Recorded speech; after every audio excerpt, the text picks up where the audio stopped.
fundamentação das suas decisões. E o acórdão, por exemplo... É uma obrigação legal. Portanto, as sentenças têm que ser Não, justificadas. é de direito, é coisa básica, quer dizer, daquelas questões que a gente diz que é do beabá. Portanto, o acórdão, por exemplo, de 2023 não tem fundamentação. Mas a composição do Conselho Constitucional do futuro, que a gente pretende que venha no nosso manifesto, é um Conselho Constitucional totalmente, digamos assim, despido de qualquer composição partidária. Estou a dizer isto por quê? Estou a dizer isto por uma razão muito simples. É o Conselho Constitucional que é a última reserva de análise, de apreciação e de maturidade jurisdicional. Ele não deve ser um órgão político ou politizado. De forma nenhuma. Portanto, e as decisões do Conselho Constitucional têm tomado exatamente este Conselho Constitucional que nós temos, está mais do que claro de que ele não é propriamente um órgão de análise de reserva moral sob o ponto de vista jurisdicional. Estás recordado que em 2023, por exemplo, a Ordem dos Advogados fez um artigo para mim extremamente interessante e que falava de assuntos muito básicos, por exemplo, do acórdão das eleições autárquicas. É que uma das questões fundamentais, elementares em qualquer sentença, porque os acordos do Conselho Constitucional, na verdade, estrito senso, são sentenças. São sentenças. Qualquer sentença, por exemplo, não existe sentença nenhuma na República Popular de Moçambique, em nenhum outro sistema de justiça, que não seja fundamentado. E o acordo, por exemplo, é uma obrigação legal. As sentenças têm que ser justificadas. É de direito, é coisa básica, quer dizer, daquelas questões que a gente diz que é do beabá. Portanto, o acórdão, por exemplo, de 2023 não tem fundamentação, houve apenas decisão. E o próprio Conselho Constitucional entrou em matérias, por exemplo, que não eram da sua competência, entrou em matérias de fato, recortas da questão dos números, ajustou mandatos, ajustou votos, por aí fora, são matérias de fato, não são matérias para serem tratadas pelo Conselho Constitucional. O Conselho Constitucional trata de matéria jurisdicional, não matéria de fato. Portanto, só para começar, antes de chegarmos a esta exclusão recente. Mesma coisa, o que aconteceu agora? Há questões tão básicas, por exemplo, todo e qualquer tribunal ou qualquer órgão de justiça, quando tu vais tomar uma sentença, uma decisão, tu tens que tomar em função do pedido. Portanto, há um requerente que ele coloca as questões, faz um pedido. O teu pedido deve versar exatamente a matéria pedida, não matéria diversa. Qual é a matéria pedida? A matéria pedida foi a deliberação 82 e não justamente a deliberação 59. Este é o primeiro ponto. Portanto, o Conselho Constitucional foi decidir sobre uma matéria diversa daquilo que foi pedido. Ponto número 1. Ponto número 2, o Conselho Constitucional entrou em contradição com uma jurisprudência por ela mesma fixada sobre este tipo de matérias. O famoso princípio da aquisição sucessiva dos atos eleitorais. Portanto, só por estes dois aspectos, porque o Conselho Constitucional aceitou a candidatura de Venâncio Simões, suportada pela CAD, portanto ela entrou em... Não, contradição não é essa, porque são matérias diferentes. A matéria relativamente à minha candidatura como presidente para a presidência da República, esta matéria é tratada com requisitos específicos e é competência, de fato, do Conselho Constitucional. A matéria da CAD chegou ao Conselho Constitucional por via de um contencioso. Portanto, há duas partes que não concordavam. Portanto, a CAD não concordou com a decisão tomada pela CNE e recorreu ao Conselho Constitucional. Portanto, quando há um recurso, há um pedido específico, só para tu te lembrares, um dos problemas clássicos que a oposição teve nas eleições passadas era sempre aquela questão que se dizia a diferença ou a dificuldade na definição da causa de pedido e pedido. Desta vez, o que aconteceu? Houve um pedido expresso, mas a decisão que foi tomada foi fundamentada num diploma que não tem nada a ver com o pedido. Então, isso foi um erro crasso que foi cometido pelo Conselho Constitucional. Outra questão também é esta que eu disse, quer dizer, quando falei da questão desta jurisprudência tratada, é que o Conselho Constitucional determinou, nos seus vários acordos, e fixou uma jurisprudência, é quando nós terminamos uma etapa eleitoral. Uma vez findo o período dos protestos, reclamações, por aí fora, este processo é entendido como um processo fechado, lacrado. Então, quando passamos para a etapa seguinte, torna-se uma situação irreversível. Mesmo que eu venha a descobrir, quando estou, por exemplo, no ato das candidaturas, que há uma irregularidade gravíssima que foi cometida no recenseamento, esta jurisprudência do Conselho Constitucional diz que já está ultrapassado, tal qual aconteceu na altura, eu, que provavelmente era o mandatário, eu que submeti o recurso em relação às eleições, ao recenseamento da província de Gaza. E a questão, digamos, a decisão do Conselho Constitucional foi que não colocava em causa o mérito dos fundamentos apresentados pela RENAM na altura, mas ele dizia que havia uma questão formal, que aquela etapa já tinha sido ultrapassada, aquele processo tinha sido concluído. Então é exatamente a mesma coisa. Em suma, só questão prévia. Em suma, esta decisão do Conselho Constitucional não tem nada de jurídico e muito menos de jurisdicional. Portanto, é uma decisão profundamente política, encomendada. Entende que houve e envergonha, claramente, e envergonha uma instância desta natureza. Agora, indo à questão que estavas aqui a colocar, o passo a seguir, eu acho que ficou mais, espero ter sido suficientemente claro quando cheguei no aeroporto de Mavalan. Em linhas gerais, eu disse exatamente aquilo que eu, como Venâncio Mondlane, candidato à presidência da República, queria transmitir às pessoas do que vou fazer a seguir. Vou fazer a seguir, eu penso que o Conselho Constitucional também, apesar de todos os erros que me fizeram, todas as falhas, todas as injustiças, também me fizeram um grande favor, né?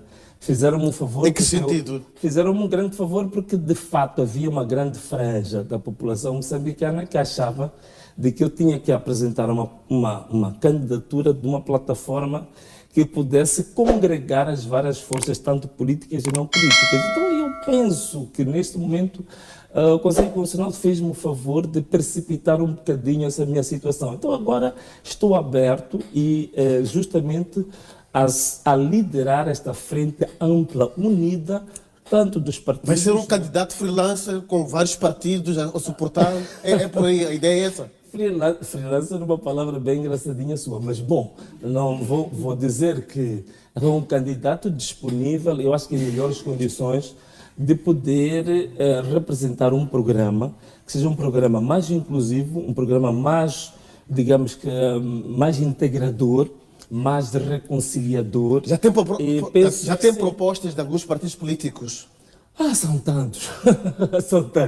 São tantos partidos políticos. Ainda hoje estava aí, eu falei ali com a minha equipa do gabinete eleitoral, que era para ver se iam ouvir 2 ou 3 partidos que nos mandaram já cartas para encontros. Vamos ouvir a todos, naturalmente, mas a ideia é transferir os potenciais votos para esses partidos políticos. A ideia é essa. Basicamente, os partidos querem isso. Não? Os partidos querem isso. Querem que eu endosse o meu apoio a eles para ver se conseguem ter maior chance de terem assentos no Parlamento. Mas, logicamente, que os valores que nós defendemos não estão restritos a isso. Então, nós vamos conversar com todos. Agora, o que vamos fazer é colocar uma série de valores que nós defendemos. E se tivermos entendimento nesses valores e tivermos entendimento numa plataforma em que a gente possa manter a nossa integridade e manter aquilo que as pessoas acreditaram em nós, não há problema nenhum de ver-se no futuro como é que a gente avança juntos. Mas, em rigor, a minha candidatura que pretende é um conjunto de objetivos estratégicos para este país que, se estivermos juntos e avançarmos, vamos juntos, não há problema. O MDM já o contactou, porque foi membro do MDM, também há anos. Sim, não vou dizer o MDM na sua mais alta direção, mas membros séniores do MDM já me falaram. Eu ainda estava na Europa, recebi várias chamadas, várias mensagens do MDM, do Podemos e tantos outros partidos. O que implicaria isso para si, caso o MDM quisesse o suportar?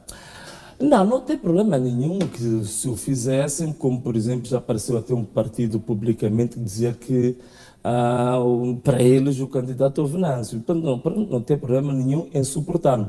A única questão é vermos se esse suporte está condicionado a alguma coisa. Por exemplo, se condicionarem que, Venâncio, nós vamos te suportar, mas você também publicita ou vai fazer campanha a nosso favor, isso já é outra história. Mas endossar, a suportar a minha candidatura neste momento, não há problemas. Eu acho que todos os partidos, incluindo até membros do Partido Frelimo que têm ligado para mim e têm dado esse apoio moral, apesar de não poderem exporem-se publicamente, mas eles têm feito isso. Portanto, não há problema nenhum. Estou aberto para isso, porque a ideia que eu tenho é que nós também nos libertemos um bocadinho do fundamentalismo partidário. Quer dizer, hoje em dia há uma espécie de uma psicose que atingiu muitos de nós, até sem nos apercebermos.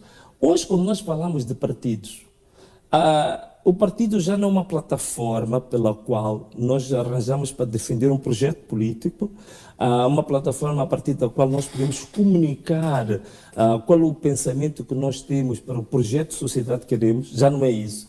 Hoje os partidos viraram pequenas ilhas, ilhas de exclusão, viraram pequenas ilhas ideológicas, exclusivistas, em que se você se relaciona com um determinado partido, automaticamente você é inimigo do outro. Então há este ambiente que eu acho que é nefasto para uma verdadeira democracia.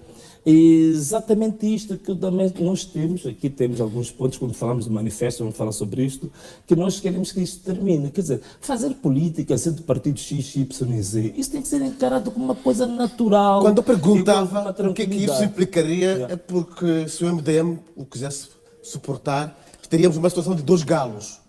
Porque há dois candidatos a presidente. Numa situação em que, eventualmente, o propusessem para recuar. E só continuasse apenas uma candidatura. Está disposto?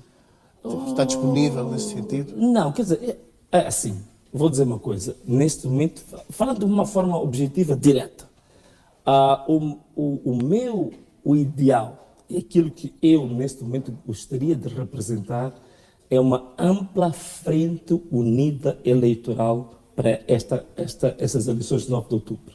É isto que eu tenho pensado, é isto que eu tenho como meu ideal.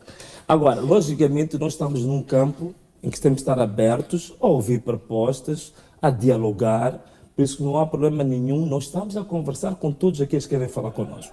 Mas o nosso princípio básico, estou disponível a liderar uma frente ampla para essas eleições, entramos em... Não tem receios que a sua imagem fique desgastada com esta percepção de que anda de partido em partido? Não, pelo contrário, eu acho que neste momento, em relação a esta coisa de andar de partido em partido, eu acho que neste momento sou a pessoa, digamos, mais privilegiada por isso. Isso significa também que eu nunca tive problemas nenhuns de me agarrar de forma fundamentalista a partidos, a fações. A única coisa que ao longo do meu percurso... Mas isso também pode significar alguma indisciplina ideológica. Sim, eu acho que cada um está a influenciar muito com esse tipo de teorias, que não são verdadeiras. O que é importante para mim ao longo do meu percurso, mesmo de partido em partido, a única coisa que eu nunca perdi são valores. Portanto, o mais importante para mim, eu estive em Portugal, uma das coisas que me perguntaram, acho que foi o PST, uma das coisas que o presidente do PSD me colocou na altura, disse, olha, Venâncio, qual é que é a vossa linha ideológica? Eu disse, ok, tudo bem. Em termos operativos, eu posso dizer que nós somos mais um partido centrista, mas em termos concretos, eu não estou muito pegado a esta questão da ideologia, tanto mais que nos 3 folhetos que determinam o nosso projeto político, nós substituímos a parte que devia ser de ideologia para a questão dos valores. O que me importa a mim é um conjunto de valores que eu tenho que defender. Se estes valores, em algum momento, forem valores associados à esquerda, alguns vão associá-la, é por isso que alguns dizem que é muito difícil definir exatamente a linha ideológica do Venâncio, porque alguns posicionamentos parecem da esquerda, outros posicionamentos parecem da direita. É exatamente isso. O que me importa a mim são valores concretos, bem definidos, é que, sobretudo, são valores que exaltam a minha pátria, são valores que estão de acordo com o bem comum, com o património comum. Estes valores, sim. Agora...